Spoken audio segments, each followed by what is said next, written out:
Welcome back everyone. तो आज की क्लास में हम विद्युत विभव और विद्युत विभव तथा विद्युत क्षेत्र में संबंध देखेंगे। सबसे पहले विद्युत विभव क्या होता है?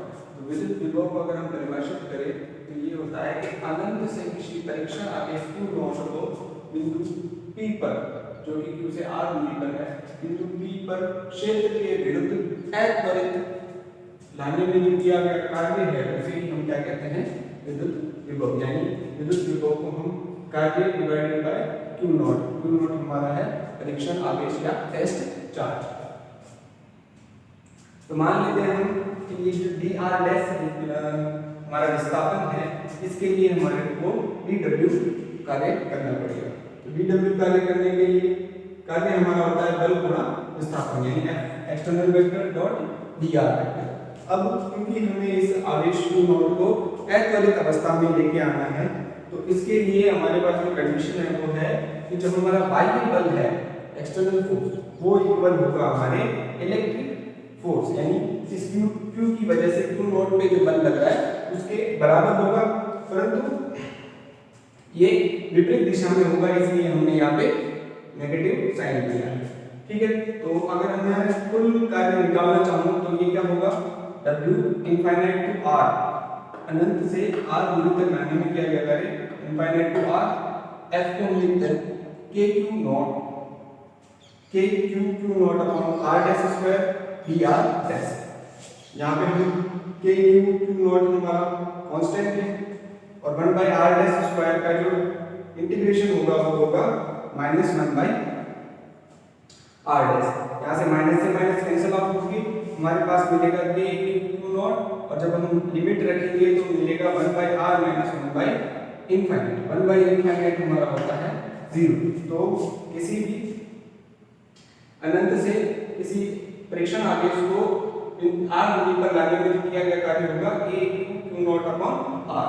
और जब हम आगे विद्युत स्थितिज ऊर्जा की बात करेंगे तो जो ये कार्य है यही इस आवेश की स्थितिज ऊर्जा के रूप में संचित होगा, इस निकाय की स्थितिज ऊर्जा के रूप में संचित होगा। अब अगर हम विद्युत विभव की बात करें, विद्युत विभव होगा W बाय Q। तो यहाँ पे W हमारा है KQ नॉट अपॉन R और Q नॉट हमारा आवेश है, जो परीक्षण आवेश है। Q नॉट से Q नॉट कैंसिल होके हमारे पास जो विद्युत विभव मिलेगा वो मिलेगा VR KQ अपॉन R। अब विद्युत विभव मिल गया। अब हम विद्युत विभव और विद्युत क्षेत्र में संबंध लिखते हैं। तो चूंकि हमारे पास देखिए, अगर मैं किसी छोटे विद्युत विभव की बात करूं तो वो होगा dW बाय Q नॉट, और dW को हम लिख सकते हैं F dot dr by Q naught. अब पिछली जो वीडियो है उसमें हमने देखा था कि जो विद्युत क्षेत्र है उसे हम इकाई आवेश पर लगने वाले बल के रूप में परिभाषित करते हैं। तो इकाई आवेश पर लगने वाला बल, तो यहाँ से बल होगा वो होगा Q नॉट इनटू E। तो हम इस F की जगह Q नॉट इनटू E लिख देंगे, तो Q नॉट से Q नॉट हमारा यहाँ पे कैंसिल आउट हो जाएगा, तो हमें मिलेगा E वेक्टर डॉट dr, तो E dr cos 180 डिग्री। अब यहाँ पे cos 180 डिग्री क्यों लिखा हमने? क्योंकि जो विद्युत क्षेत्र है वो जब हम विस्थापन कर रहे हैं उस पे विद्युत क्षेत्र के विरुद्ध कर रहे हैं, यानी विद्युत क्षेत्र और जो हमारा विस्थापन है वो एक दूसरे से विपरीत दिशा में होने की वजह से इनके मध्य 180 डिग्री का एंगल है, और cos 180 हमारा होता है -1।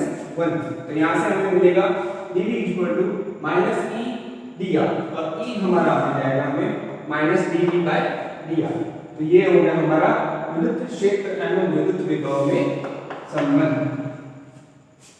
अब अगर हम त्रिविमीय की बात करें, 3D की बात करें, थ्री डायमेंशन की, E जो हमारा होगा वो होगा माइनस डेल V, यानी minus of gradient V। Gradient जो होता है उसे हम एक ये नेबुला या डेल ऑपरेटर के नाम से जाना जाता है, डेल संकार के रूप में, और जिसकी वैल्यू जो होती है वो होती है del by del x i k plus del by j k plus del by del z k k। तो E को हम माइनस ऑफ ग्रेड V के रूप में परिभाषित कर सकते हैं। तो यहाँ से आपको अगर V का विमान या V की हम अगर मात्रा लिखना चाहें तो हम लिख सकते हैं जूल पर कूलम, क्योंकि कार्य इकाई आवेश को लाने में क्या क्या कार्य ही हमारा विभव होता है, तो ये हो जाएगा जूल पर गुणांक ई का मात्रक। और ई का मात्रक हम पिछली क्लास में देखे हैं, ई होता है हमारा न्यूटन पर गुणांक, ई होता है फोर्स पर यूनिट चार्ज। ठीक है, तो अब हम विद्युत द्विध्रुव के कारण विद्युत क्षेत्र एवं विद्युत विभव कैसे परिकलित किया जाता है वो देखते हैं।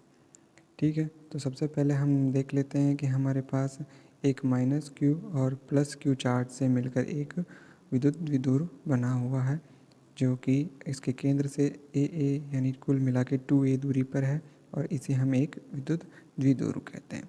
ठीक है, अब जो केंद्र O से हमें P बिंदु पर स्थित दूरी पर हमें r दूरी पर हमें विद्युत विभव निकालना है। तो सबसे पहले माइनस क्यू जो है वो माइनस r दूरी पर है, और प्लस क्यू जो है वो r प्लस दूरी पर है। तो माइनस क्यू के कारण जो विभव होगा वो होगा v minus is equal to minus k q upon r minus.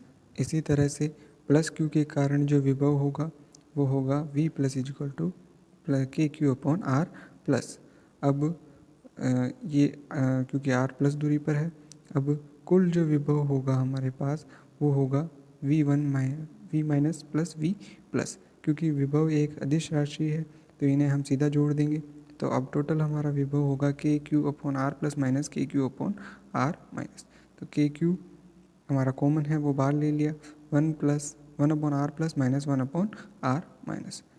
चूँकि देखिए r जो है वो a से बहुत ज़्यादा बड़ा है, अतः जो r माइनस होगा वो लगभग हमारा बराबर होगा पी डी के, और r प्लस जो होगा वो लगभग बराबर होगा सी पी के। ये जो सी पी है ये r प्लस सी पी के बराबर होगा, और जो r माइनस है वो सी पी डी के बराबर होगा। तो यहाँ पे r प्लस जो है हमारा पी सी के बराबर, यानी r minus a cos theta हो जाएगा, और r जो माइनस है वो पी डी के बराबर r plus a cos theta हो जाएगा। अतः जो हमारे पास r माइनस या r plus a cos theta हो गया, अतः जो वी आर होगा वो होगा k q into 1 upon r plus की जगह हम लिख देंगे 1 r minus a cos theta, और ये हो जाएगा r plus a cos theta. अब इसका हम एलसीएम लेंगे तो हमारे पास आ जाएगा r square minus a square cos square theta, और जो ऊपर आ जाएगा r plus a cos theta minus r minus a cos theta. अब यहाँ पर हम देख सकते हैं ऊपर वाला ऐड होके हमारे पास आ जाएगा, r से r कैंसिल आउट हो जाएगा, और a cos theta plus a cos theta होके 2a कॉस थीटा हो जाएगा। तो यहाँ पे आ जाएगा 2a कॉस थीटा, और जो नीचे है उसमें क्योंकि हमारे पास r बहुत बड़ा है a से, तो r square minus a square cos square theta को हम r स्क्वायर लिख सकते हैं। ठीक है, तो यहाँ से जब हम r स्क्वायर लिखेंगे तो ये मिलेगा हमें के P 2a cos theta upon r square. अब जो 2a cos Q into 2a है उसे हम p लिख सकते हैं, क्योंकि p हमारा क्या होता है विद्युत द्विध्रुव आघूर्ण। तो p हमारा होता है q इंटू 2a, तो q इंटू 2a जब हम यहाँ पे लिखेंगे तो इसकी जगह हम क्या लिख देंगे p। तो ये हमारा v जो बन जाएगा वो बन जाएगा k P cos theta upon r square. और क्योंकि जो थीटा है यहाँ पर ये थीटा जो हमारा है r और p के बीच में, और p हमारा माइनस क्यू से प्लस क्यू की डायरेक्शन में, तो r और p के बीच में ये एंगल थीटा है, तो हम ये जो p कॉस थीटा है उसे k into P vector dot r cap लिख सकते हैं। ठीक है, तो जो हमारा v क्या बन जाएगा k p vector dot r cap upon r square. और यहाँ से हम देख सकते हैं कि जो वी आर हमारा है वो r स्क्वायर के प्रोपोर्शनल है, r स्क्वायर के इन्वर्सली प्रोपोर्शनल है। व्युत्क्रमानुपाती हो गया। अब हम विद्युत क्षेत्र निकालना चाहते हैं, तो विद्युत क्षेत्र E जो होगा हमारा, इससे पहले हम देख लेते हैं कि अगर हम V और R के बीच में ग्राफ खींचे तो V यहाँ है, R हम x एक्सिस पे ले लेते हैं, तो इनका जो ग्राफ है वो हमारा आएगा एक इन्वर्स स्क्वायर ग्राफ आएगा, यानी V हमारा प्रोपोर्शनल 1/r स्क्वायर। ठीक है, अब जो विद्युत क्षेत्र है, विद्युत क्षेत्र E को हम देते हैं माइनस ऑफ ग्रेडियंट V। तो माइनस ऑफ ग्रेडियंट V लिखा, तो अब E के जो हमारे पास यहाँ पर दो घटक होंगे, इसे हम आर और थीटा घटक कहेंगे, ठीक है। तो जहाँ पे आर और थीटा जो है पोलर कोऑर्डिनेट है, ठीक है, पोलर कोऑर्डिनेट है, तो आर और थीटा के बीच में ई आर हो जाएगा हमारा एक तो, और एक हमारा ई थीटा हो जाएगा। ई आर जो होगा वो होगा minus del v by del r, और ई थी तो इसे हम जब निकालेंगे तो ई वी हमारा है यहाँ पे K P cos theta upon r square, तो यहाँ से हो जाएगा E r is equal to minus del by del r K P cos theta upon r square. तो ये जो r square minus 1 by r square का हो जाएगा 2 अपॉन आर क्यूब, और K P cos theta as it is रहेगा, तो हमारा मिल जाएगा 2 K P cos theta upon r cube, ठीक है। ई आर मिल गया। अब ई थीटा होगा वो होगा -1 by r del v by del theta, जो कि हमारा बराबर हो जाएगा क्योंकि k p upon r cube हमारा कांस्टेंट है, ठीक है, तो केवल कॉस थीटा वेरिएबल है, तो del by del theta cos theta का हमारे पास हो जाएगा minus sine theta, minus sine theta से माइनस हमारा क्या हो जाएगा प्लस, ये एक माइनस ये प्लस होके ये बन जाएगा k p sine theta upon r cube. अब हम अगर इसका कुल विद्युत क्षेत्र निकालें तो वो हो जाएगा E are square plus E theta square का रूट। ई आर और ई थीटा इसके दो कंपोनेंट है, तो ये E R square plus E theta square का रूट हो गया।